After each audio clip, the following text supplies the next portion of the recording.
Announce कर रहे हैं वहीं पे भाई साहब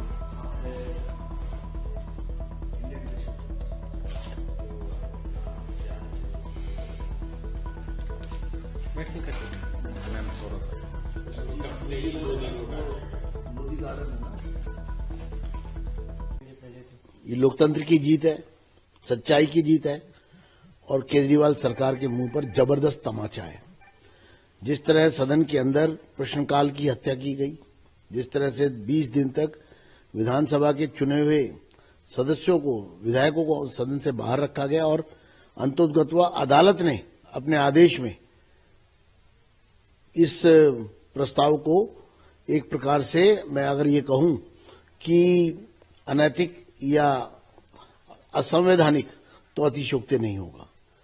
तो एक असंवैधानिक प्रस्ताव के माध्यम से चुने हुए विपक्ष के 7 विधायकों को सदन से बाहर कर देना और वो भी अनिश्चित काल के लिए, ये एक षड्यंत्र के से ज्यादा और क्या हो सकता है आम आदमी पार्टी का।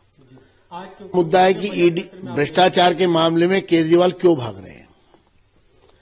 सिर्फ इसीलिए सदन से हमें बाहर किया था क्योंकि हम केजरीवाल के भ्रष्टाचार पर बात ना कर सके, सरकार को घेर ना सकें। और शराब घोटाले के जो किंग पिन है वो केजरीवाल खुद है और जिस तरह से वो कानून को धता बताकर और एक तरह से भाग रहे हैं और लोगों के बीच में झूठ और गुमराह करने की कोशिश कर रहे हैं, वो ज्यादा दिन काट की हांडी बार बार नहीं चढ़ेगी।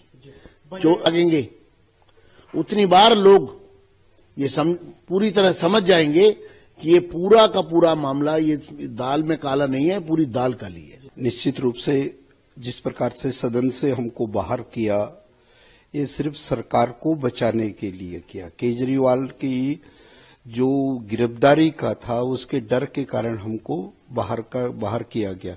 लेकिन आज कोर्ट ने जिस प्रकार का फैसला दिया वो ऐतिहासिक फैसला है, ऐसा मैं मानता हूं। ऐतिहासिक फैसले के कारण ही सरकार के मुंह पर एक तमाचा लगा है। और जहां तक रही बजट की बात, निश्चित रूप से बजट के अंदर हम पार्टिसिपेट करेंगे, सरकार की पोल खोलेंगे, सरकार की नाकामियों को गिनाएंगे, सरकार को बताएंगे कि बजट, पिछले बजट और इस बजट में जो आपने बजट को कम किया है, वास्तव में वो चिंता का विषय है। दिल्ली में विकास नाम की कोई चीज नहीं है। आप अनऑथराइज कॉलोनी में विकास नहीं करना चाहते हैं, पानी के मुद्दे में सरकार भागना चाहती, इन मुद्दों पर बहस करेंगे। सबसे पहले तो सत्यमेव जयते, हाई कोर्ट ने सत्य के पक्ष में फैसला दिया।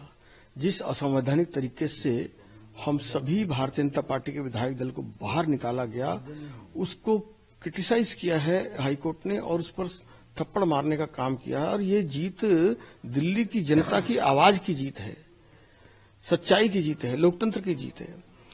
आज हम सदन में हिस्सा लेंगे और उसी सत्य के मार्ग पर चलेंगे।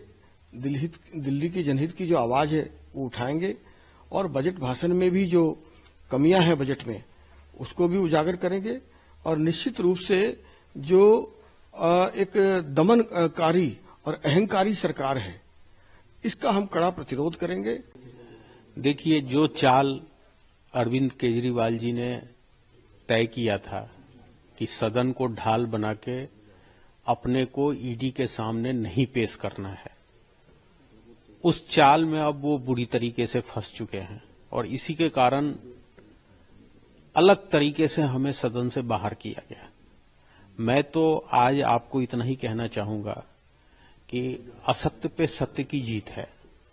जो केजरीवाल जी बार बार कहते हैं कि मुझे ईडी परेशान कर रही है, मुझे एलजी परेशान कर रहे हैं, मुझे भारत सरकार परेशान कर रही है, मुझे काम नहीं करने दे रही है, उनको भाजपा के विधायकों से सीखना चाहिए। जब हमें अलोकतांत्रिक तरीके से सदन से बाहर किया गया तो हम न्याय के मंदिर में गए और अपने पक्ष में न्याय लेके आए हैं। केजरीवाल जी क्यों नहीं जा रहे कोर्ट? केजरीवाल जी क्यों नहीं न्याय के मंदिर में अपना अर्जी लगा रहे?